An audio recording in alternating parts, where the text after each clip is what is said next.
Welcome back to the DNM podcast. Well, it's episode number 9. How exciting. I know. Micah, what are we looking at today? The Devil Wears Prada 2. The second movie.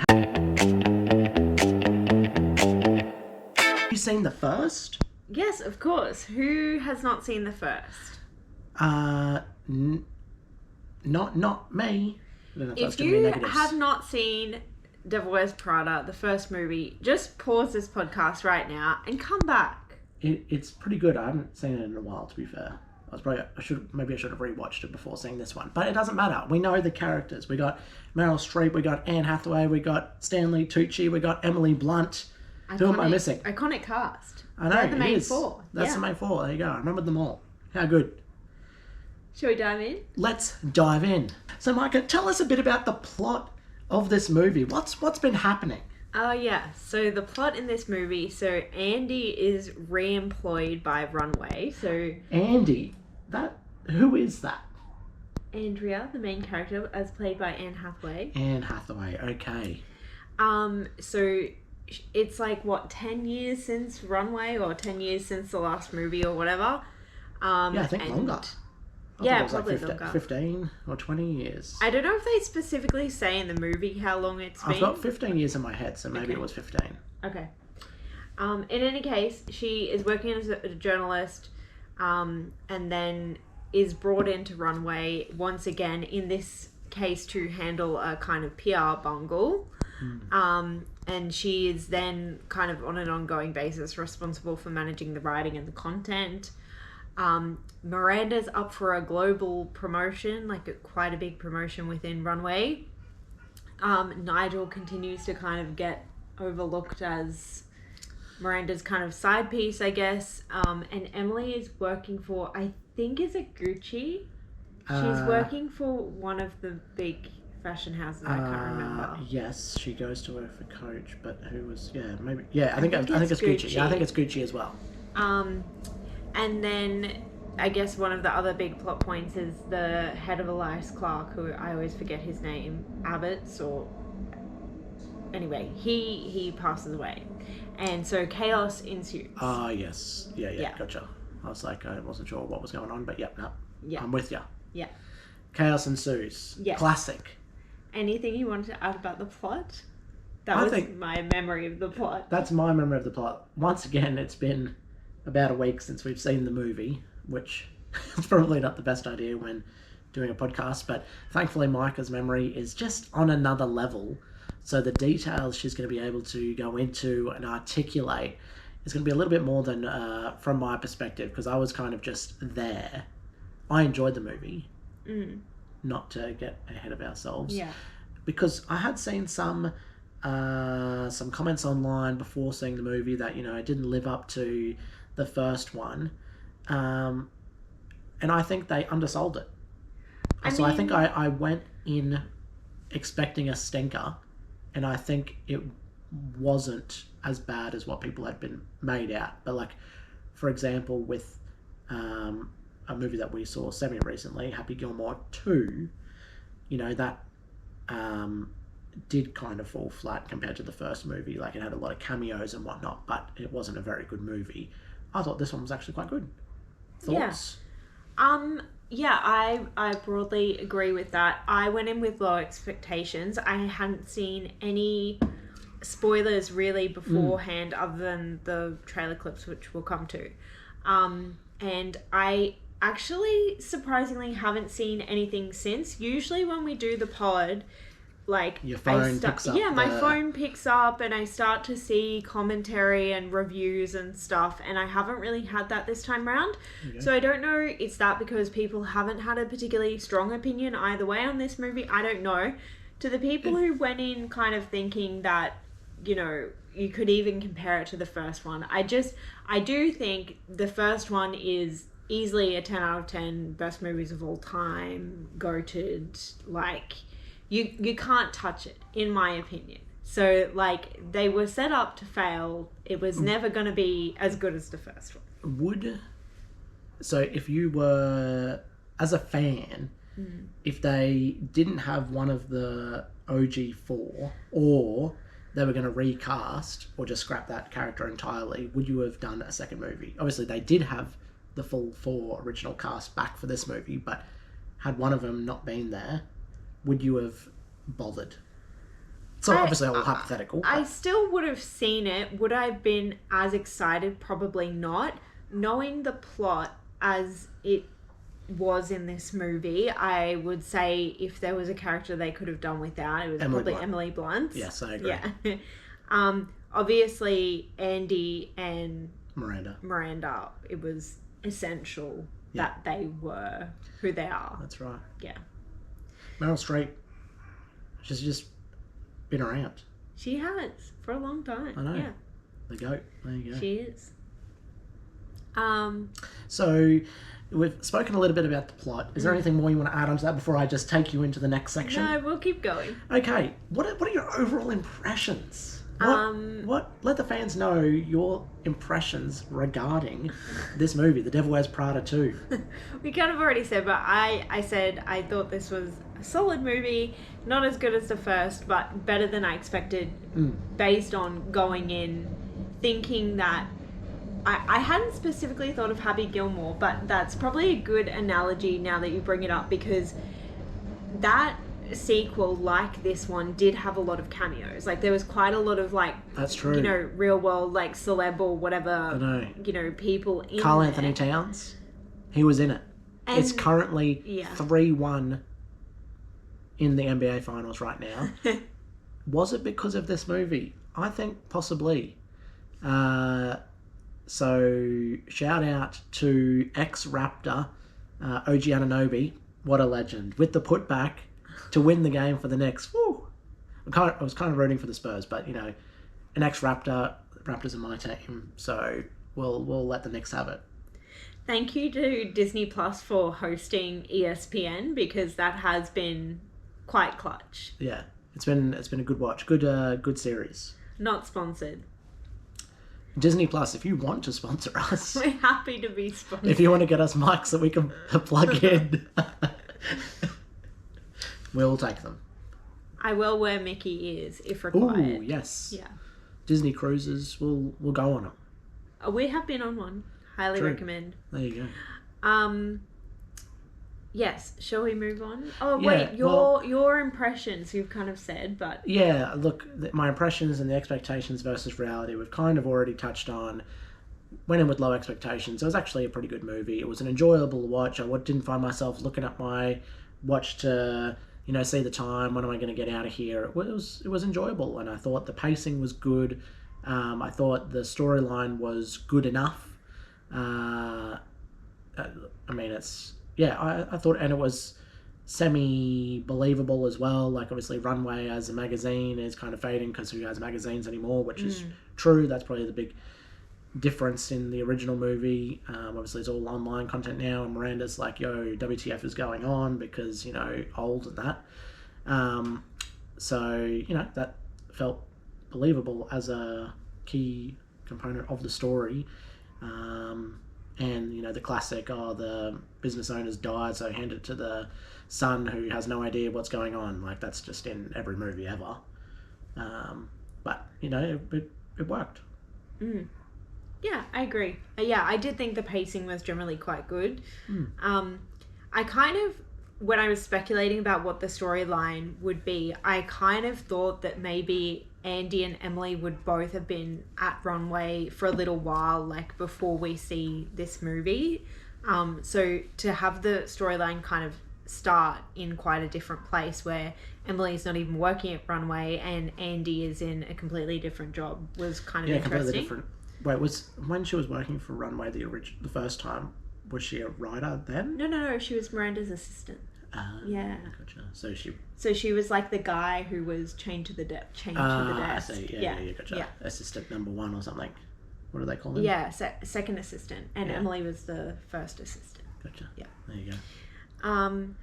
I felt with this movie that there was a bit less of a focus on New York and fashion, and like, yes, the business of fashion and the business of magazines and how social media has influenced that was definitely a theme, but I did kind of feel like, in a way, you know, the first movie is sort of a love letter to New York in a way. Like, you really get, like, quite nice shots of New York, and, like, we'll come to this later, but a bit less of a fashion focus, I think, in this movie. I'll take your word for it. Did they end up in Milan? Is that where where did the end of the movie happen? Because obviously Milan's kind of like the fashion capital of the world. Yeah, I can't remember where in Italy. If it is. Maybe it was Milan? Milan would make sense. It would make sense. Okay, fair enough. But even then, like, we didn't... Oh, that's not true. I was going to say, did we get shots of Italy in the movie? We do, we do. We get some nice shots. Yeah. So that's good. Yeah. The theme is kind of similar in this movie, right, to the first one. So, like, this idea of, like, sort of throwing other people under the bus, like, having to make a decision about, are you putting your interests first and therefore kind of sacrificing others' interests? Or, you know, are you sacrificing yourself for your work? This kind of idea. What is your opinion on that in society? What's your thoughts about that? Are you more of a, look, you got to put yourself first, or are you kind of a typical leader in that you want to build up everybody equally? I think a rising tide lifts all ships, right? That's the whole point of being in a team, and that's the whole point of collaboration. That's fair. You know, like, there are instances where you do have to protect yourself, and that's important, and I think there is a bit of a balancing act, but this idea of you know, kind of throwing people under the bus is, like, an interesting one that I think they handle really well in the first movie, because the lesson is really kind of paid off in one of the last scenes of the first movie, when Andy's saying to Miranda, I could never do what you did to Nigel, and then she's like, you already did to Emily, and it's just, like, quite iconic, you know? I don't remember that, but oh my gosh, take your word for it. Goated. If you so when watching this movie specifically, so ignoring the first movie, if you only saw this movie, what character do you think reflects yourself the most? I don't know. That's kind of hard to say. I think everyone would kind of want to say that they're like Andy, right? In a way. Like, no one wants to be Miranda. You're the boss lady. Yeah, but no one wants to... She's like... And especially in this movie, she's quite out of touch. I don't know. Like, maybe in reality, I'm like kind of a Nigel character, I think. Like, I probably am okay with taking like a bit of a... Quiet achiever. I don't know. I'm just happy to kind of take a back seat. I'm happy to do the work, I like to think. But, you know, you play your cards right, you'll be given the opening speech for Runway. Wait, which character do you think you're most like? I'm... let's just say Miranda. Oh, gosh. Hope not. Look, you know, when I walk into the office, scarf, just flick my hair, you know, everyone knows. This guy knows fashion. Okay. I think it's time to discuss some likes and dislikes. Yeah. I'm going to switch it up today. Yeah. Let's go dislikes first. Okay. One of the things that I really missed from this movie that I wish they had done is, in the first movie, they have that montage where she's crossing the road and she has all the different outfits. Oh, yeah. Yeah. And the song, which I can't sing, but it's look around, everywhere you're turning, honey, it's everywhere that you go. Yeah. And I do know that. Yeah. I got it at the end. I was like... But no, yeah. So, and she's wearing the boots and she's crossing the road and she's got the hat with the fringe and, you know. Which is the one where she's on the mattress and she's going down the stairs? That's Princess Diaries too. Could have used a bit of that, to be fair. No. Anyway, and when she's getting the makeover? No. And then they got like the thing, and then they reveal and they have all the different haircuts. Anyway, but one of the reasons why that montage scene is also kind of goated is because there's a bit of a running gag about John Krasinski that he's watched Devil Wears Prada so many times, and he was actually kind of an Emily Blunt fan and obsessed with her. I see. But in particular... When did they get together? I don't know, but Post. obviously post that movie. Why obviously post? Because he was genuinely a fan on their first date partly because of that movie. I see. He said in interviews. But funny that apparently he has watched that montage scene of Andy crossing the road like multiple times. So Emily Blunt, I think, was like kind of roasting him, being like, "So were you actually interested in me, or were you interested in like Anne Hathaway?" Because Yeah, right. you were like, anyway. There you go. I thought in terms of dislikes, some of the clothes were a little bit underwhelming. So, for example, in the closet scene, you know, they kind of build it up, like, similar to what they do in the first movie. Nigel takes her into the closet. I don't know what you expect me to do in here, you know, blah, blah, blah. And then... They're just giving out freebies. Well, and then they don't show you in the wardrobe scene of this movie, but they're like, she looks at this dress on the wall and is like, oh my gosh, I want that. And he's like, oh, you can't wear that to the Hamptons. Like, it's not appropriate. It's too colourful. And then cut to the next scene. She's in the Hamptons. And I was thinking like, oh, on this weekend trip, she's going to... Yeah, on this weekend trip. She is going to come out in this spectacular dress, but it turns out the dress she was wearing just kicking around this Hamptons house was the dress that they were referring to, and it's just like... It was just kind of what's that elephant with all the colours on Oh it? yeah, like the rainbow elephant. Yeah. Yeah. It was that kind of vibe. And then she has a date with this love interest guy where she wears this blue dress, which is a very nice dress, very flattering, don't get me wrong. But, like, is it fashion? I don't know. Where's the classic Chanel pieces? I don't know. I just thought it could have been a bit more. We needed some more Donatella Versace. Well, we did have some Donatella Versace, which Holy was nice. smokes. That was actually on my likes. Zigzag. Oh, boy. If you know, you know. Yes. Other dislikes that I had written down was I thought there were some metaphors in this movie that were like a bit on the nose, like as in we could have got the message without it having to be drummed home as much. So like the scene where Andy and Miranda are looking at the portrait or the painting rather of the Last Supper. Yes. And I just felt like Miranda kind of explained that like a few times in that scene. I was like, we get it. We understand what's happening. I was like... Do we? What was it supposed to imply? I can't remember in the context what she was talking about, but she was talking about different versions of that painting and... Oh anyway. Yeah, this is like the only one where he's smiling or something. I can't remember. But okay. Anyway. I thought the boyfriend relationship was a bit undercooked. Australian, okay, can I just say... Just get Hugh Jackman. No. Get Hugh. Isn't Hugh like old enough to be Anne's dad or something? Probably yes. Oh, maybe. He's maybe like 10 years older than her. Oh, okay. Alright, apologies. Here, I'm going to do some research on the side while Micah explains her points. I just feel like there was a scene where there was some conflict between Andy and this new love interest where she's on the couch and they kind of have a bit of a fight where she's sort of talking about how 14 years old. Oh, 14 years old. So okay, fair enough. Yeah. All right. So come on. Anyway, she's talking about how everything is just throwing out the old, replacing it with the new, like the new stuff has no soul and blah, blah, blah. And then he's like, oh, well, how is that really any different from what I'm doing in my job? And then there's like a bit of a fight there and the dialogue just felt a bit underdeveloped. Like she just seems to get angry like super quickly when she was actually the one insulting him and he was kind of chill about it. Yes, I agree.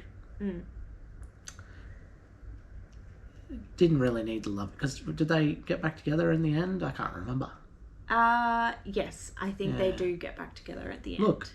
Look, to be a strong, successful female, you don't need a man. You know, so was it necessary to the story. It kind of, it just lifts right out. So I don't think it added to the story. Nah, just...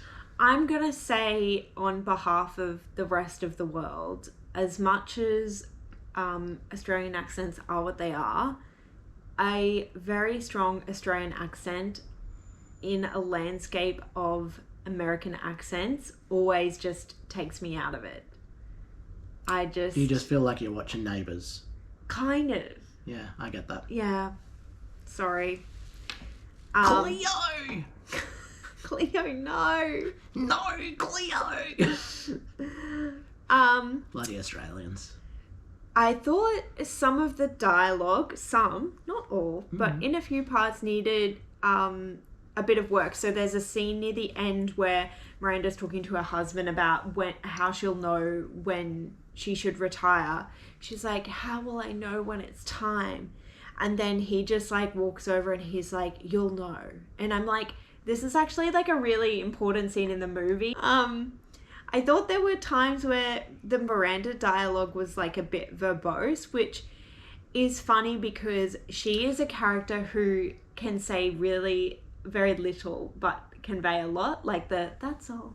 That's all. That's all. Go now. Yeah. Now, for us uneducated folks at home, verbose, give us the definition. It means like wordy. Jeez. Like lengthy. Yeah, fair enough. Like, interestingly, the times in the first movie where Miranda talks the most is like the cerulean monologue, like the one where Andy's there with they have the two belts and she's like, oh yes, yeah. She's like roasting her, right? Okay. Like that's the time when Miranda talks the most, and I was like, oh, it would have been nice for us to keep some of that same energy in this movie. Like, she still continues to say very little, but then the few times where it's absolutely needed, she can just go on some crazy monologue. And we didn't get that. We needed Miranda to feel a little bit more untouchable. She's felt a little bit too vulnerable, which, I enjoy the character when she's like, yeah, I do what I want and kind of stuff you... Just a bit of fun. I like seeing the human side of her, but some of the, I guess, human side, quote unquote, that we saw of her was actually like her saying some like non-PC things and like being quite out of touch and not like getting it. Yeah. Classic. Gotta have the HR reps there. I thought that Emily character was probably not super likable. 100. Yep. Which in the first movie, okay, yes, she is a right pain, but you still like her. You do. Whereas in this one, she's kind of just a gold digger player, just out for herself. And yeah, there's nothing that she really does that's like, oh yeah, this character I can connect or like or entertaining. It's just kind of like, oh god. She also, that's why her character was the worst out of the OG4. Yeah. And I think because Emily kind of brought a bit more of a comic break in the first movie, whereas I don't really remember her, like, having those, like, laugh moments from her in this movie. It was just her whinging about her partner, and it was just her whinging the whole time, pretty much. Yeah. One thing which I put on my dislikes, but, like, I'm really careful talking about this, is...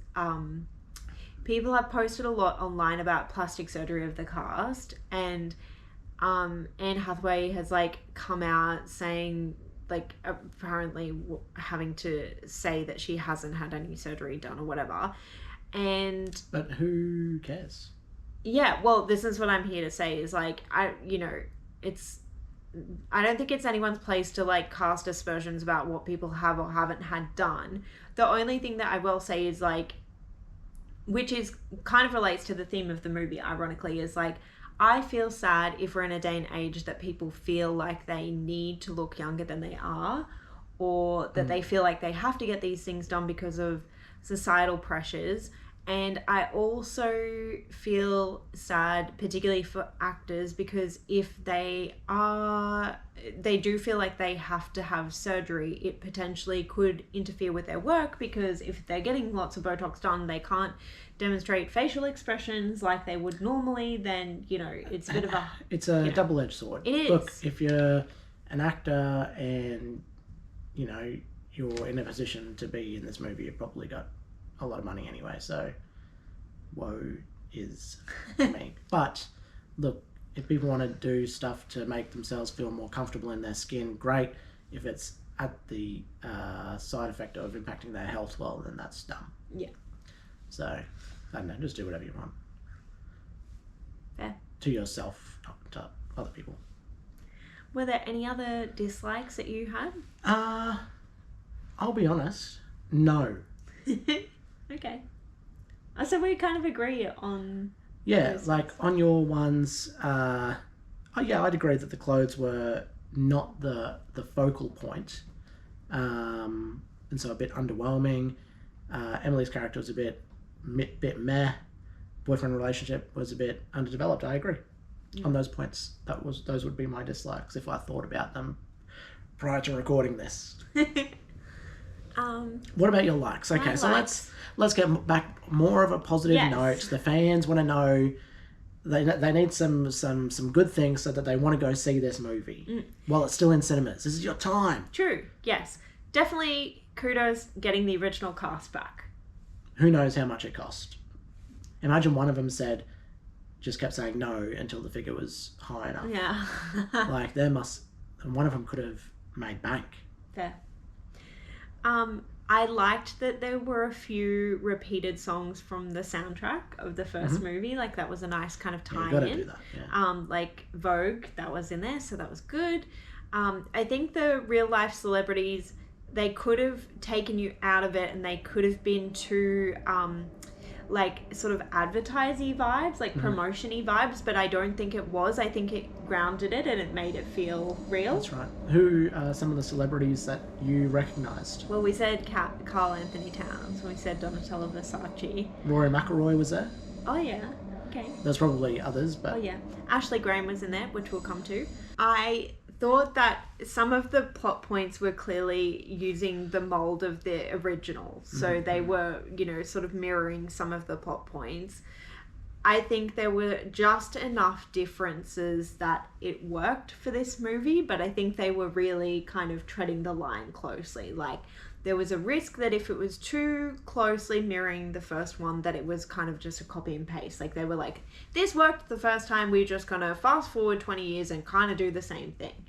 But I think there were just enough differences. Like, they had that sort of modern commentary on social media and like the advertising component, which, as someone who has picked up a few Vogue magazines in the last few years, like, the amount of advertising in there is extreme, and that's just the print version. And like, anyone who has any exposure to social media, you get so many ads or articles from fashion magazines that are disguised ads, basically. So I thought it was very relatable, and a commentary on the transition from print media to online media. So yeah, that was my likes. Did you have any others? No. Do you still buy physical magazines? I do. Not as many as, maybe back in the day? Yeah, I never bought them super frequently, but the advertising, even in the print copies, is a detractor for sure. But they have to do it. So how do you consume fashion content? Not nearly as much as I used to, but I have to say fashion YouTube used to be really enjoyable. There were quite a few big influences. I'm not going to say fashion as like high fashion, but people who liked clothes and people who liked to go thrifting and were very creative with how they put outfits together. And I don't know if it's Instagram or what it is now, but I feel like the types of videos that they would put out, they just don't exist anymore, because you know, you used to see them go thrifting and like really picking through stuff and like curating a wardrobe, whereas now I guess people just, you know, look on the grid, they just look on Instagram, they just want to see the outfit. They want the short form content. Yeah. It's very sad. Yeah, it is sad. Anyway. Moving on. I want to talk a little bit about your best scene, you know, whether it be a performance or a quote, you know, what really resonated with you?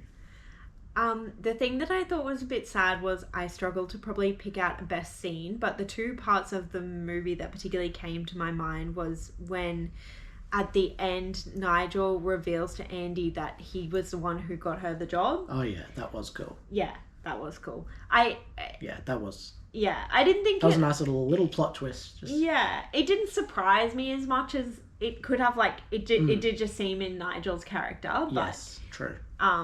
That was nice. Yeah. And then the other part that I wrote down is when Andy first meets the love interest, she kind of leaves the room and her friend is there and starts kind of grilling him and like asking him lots of questions, and then she's like, oh, I'll be stalking your socials. And it was like a funny comic break, like the way the scene was set up. Like I was like, oh, that's a good friend, like someone who is like, you know, oh, are you single? Are you this? Are you that? Do you have a card? Like I was like, oh, okay, that was quite good. Yeah, I like it. Did you have any other favorite scenes, favorite bits? When they did, Lady Gaga. Oh, okay. Wait, really? Yeah, I thought that was just, she sung a song, but it kind of popped off. Yeah, I'm actually sad that I didn't mention that now. But yeah, come on. Yeah. I was watching the movie. Lady Gaga. I can't remember what she did, but I remember thinking at the time, like, I'm not a big Lady Gaga fan. Like, I haven't seen her in concert. I could name you like 3 of her songs, but when she came on screen and she was doing her thing on the runway, I was like, you know what? This kind of slaps. Lady Gaga was actually such a good cameo to have in this movie. Like, she's a fashion girly and she's really, like, pushed the boundaries with a lot of fashion things. So, and singer, actress, like, amazing. So, there you go. Yeah. So, Lady Gaga, come on. Actually, I remember she looked great in this movie as well. So, like, she out of all of the looks, she probably had the most iconic look in this movie. Yeah, was she in, like, a big black and white sparkly dress? I just remember it being amazing. Yeah. Yeah. From memory. If I can find a photo, I'll put it on the screen. Yes, but do you remember what she sings? I don't remember what she sings, but I think she wrote like that song for the movie, but she's also on another track with Doechii, which is on the soundtrack as well, which is also quite good. Gotcha. So I'm actually keen to go back and listen to the soundtrack. Yeah. Good idea. What about, so we've talked about our favourite scenes. Let's talk about a scene that was kind of had you thinking, what were they thinking? Your worst scene. I think just the fight with the boyfriend. Yeah, pretty weird. It was just unnecessary. Fair enough. You know. So, give me do you have any trivia for this movie? Let's give us some insider info, some things that people who are going to see the movie, who've seen the movie, something that they might not know. Do you have anything? I do, a couple of things. A couple of things, okay. There were a few different like fashion shows that they showed in the movie, but one of them I think was actually a real fashion show where like Meryl Streep and Stanley Tucci were sitting front row, like in character. What a great idea. Yeah, it was a great idea. And I think I found this out from the Hot Lamode YouTube channel. So shout out Hot Lamode. Love that YouTube channel. Yes, if you could comment on our video, that will show us that you've watched it. The other thing I was going to say is that from some clips of interviews and things that I'd seen with Anne Hathaway and Meryl Streep, they'd kind of been saying that, you know, there are obviously some problematic things in the fashion industry and modeling industry related to body image and healthy bodies and that type of thing. And they did kind of say that they wanted to have some diversity and some different models in this movie. And I sort of went into the movie kind of looking out for that.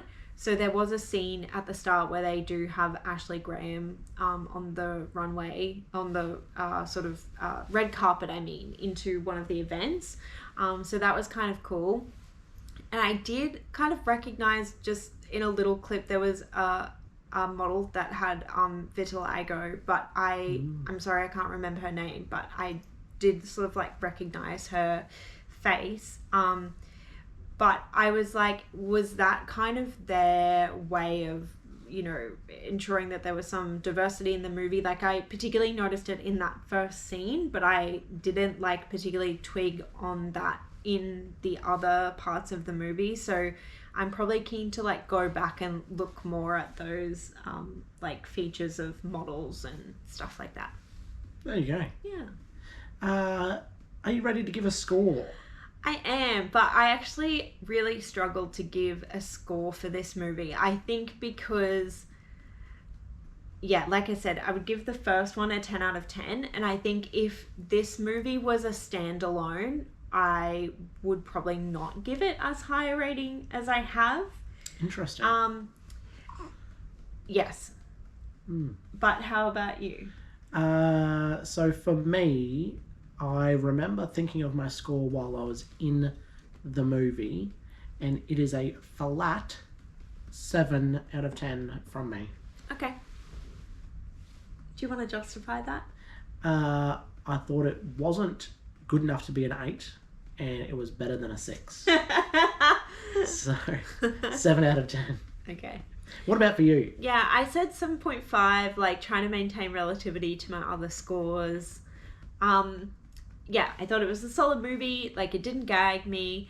I will definitely watch this again. Like, I think there's lots to mine in this movie, and I think there's probably a lot that I missed. Like, I do think there were a lot of details that they packed in there. For sure. So, yeah, I am definitely keen to rewatch it, and maybe I'll feel differently on a rewatch. I do think it, like, I probably didn't digest it. Like, I think the first movie is probably a little bit easier to digest. Because they're really trying to link the lore back in this movie. So you're really kind of thinking about it watching the sequel, I think. Yeah. That's fair. That's fair. So you kind of did get some exposure to what other people's thoughts are on this movie, but did you see any, like, critical... Not any I mean, the thing with critics' reviews is they have no idea what the people actually want. Like, I don't know what make-believe land they live in. But, if a critic says a movie is, the best thing since sliced bread, it usually means it's actually garbage to watch. Like, more often than not. And if a critic says the movie sucks, it's probably because it's what the people want to see. Like, if you look at Rotten Tomatoes, like, the highest rated movies, newer movie, like, it's inverse between critics and fan score. Usually, they're polar opposites. So, I just don't look at actual critics' reviews because I just think they're a bunch of idiots. Okay, fair enough. So, are there any critics that you actually do trust or follow? No. Okay. Just us. I follow the D&M podcast. Movie Nights with D&M. You heard it here first. We're going to give you the scoop. We're going to give you our honest opinions. No fluff. This is kind of fluff, but little floof. Little floof. But we're not gonna sugarcoat it for you. If it's crap, we'll tell you. Yeah. And we'll give props where it's due. Yeah. Like Project Hail Mary, we were pioneers on that. We were one of the because we saw that opening night, and we both rated that really highly, and that was extremely well received by the public. So that's how you can trust our rating system. Hopefully. I think so. Should we talk about when to watch this movie? When to watch this? When you're out with your gal pals. Yeah, I guess so. What's it like watching a movie like this as a guy or someone who's not, like, as interested in fashion? it's fine. If they can make it entertaining, then great. What's like a fashion movie or just like a... I don't watch a whole lot of movies where I just don't care about the subject matter. I guess like any like dancing movies or musical movies, like you're probably not super. Like musicals I'm not super a fan of, but I can appreciate, like Wicked's probably an example. You know, we've reviewed it here on the podcast, both movies 1 and 2. Like I'm not a big musical person, but like I can appreciate it for what it is. But in my spare time, I'm not sitting down and rewatching it. So, whereas this is kind of, you know, almost a bit of a throwback to old school, you know, comedy kind of rom-com style, like kind of early 2000s vibes, which, you know, is a bit of a lost art these days. If you want to make... rom-coms just don't even exist. They're just garbage. Yes. So, yeah, I agree. You know, this was you know, had some traits of the nostalgia for us in our generation. So, you know, if it's got that, I'll generally like it. Yeah, I agree. I actually kind of wrote something down about that. Is like, I really enjoy rom-coms. It's probably like my favorite genre, and definitely it carries some nostalgia for me. And I think that kind of, you know, late noughties, early 2010s kind of period where there was some rom-coms, even probably earlier than that, late 90s, like going back to, you know, kind of Notting Hill and Pretty Woman and those ones. You know, there was a bit of a golden era of rom-coms, I think. And or just like family comedy movies, like you think like True. Parent Trap and things like that, you know, like they just, you know, Stuart Little. Yeah, true. You know, like who's making these fun movies? Spy Kids, like well, I guess we got like Minions, I guess. Maybe it's just we're getting older. No, I do think that like a lot of the family and comedy They're not movies live action are anymore. Yeah, a They're lot of them all are animated. Yeah. There is a really interesting clip of Matt Damon being interviewed I saw a little while ago where he was kind of explaining how streaming has meant that comedy movies are not really a thing anymore. And like, I can't remember like his full explanation, but I remember thinking like, oh gosh, he's kind of smashed that. Yeah. Matt Damon, trust that guy. Yeah, for sure. We'll see you at the Eka. That would be nice. Yeah, I think this movie you can watch any time, really. I think it's pretty light, which is good. Yeah, I'm definitely keen to rewatch. Shall we talk about a few things to wrap up, or is there anything else you wanted to add? I have nothing to add. Okay. I think you're lucky you've gotten as much out of me as you have. Lady Gaga, that was kind of my mic drop moment, the fact that I remembered that. So, you know, if there's one thing you want to take away from this episode, is that I remembered that Lady Gaga was in this film. So tell your friends, get them to watch the pod. You know, we're on... Where can you find us? You can find us on Instagram at Movie Nights Podcast. You can find us on YouTube at Movie Nights Podcast with DM. Also, your favorite podcast streaming apps, Pocket Casts, Spotify, and Apple Podcasts, wherever you would like to. There are a couple of things I wanted to say before we finish. Okay.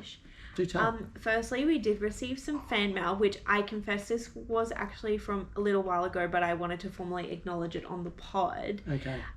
We had suggested in a previous episode if people would like us to do a pod on Fantastic Beasts to message us, and somebody did. Okay. So, as a future episode of idea, I have noted your comments. Thank you, kind listener. Thank you, listener. Fantastic Beasts. We will do Fantastic You may see... Beasts. How many movies are there? 3, 4? There's definitely at least 3. Yeah, I think but is there there 4? is. I don't know.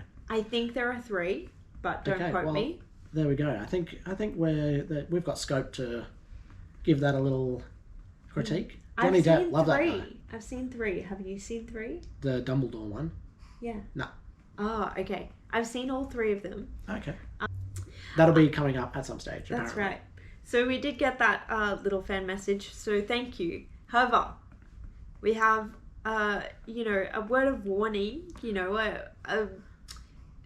We just need to say we offered a big giveaway of our little Grogu Mandalorian mug.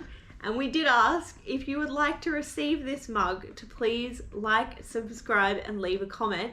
We did not receive any comments, okay? Guys, So, I did see there was one comment on the video, but I think that person was Was part you. of the podcast. So guys, I don't have it with me, but just know the mug, that Mandalorian and Grogu, we've got a beautiful little mug here, and we're giving it away to one lucky viewer.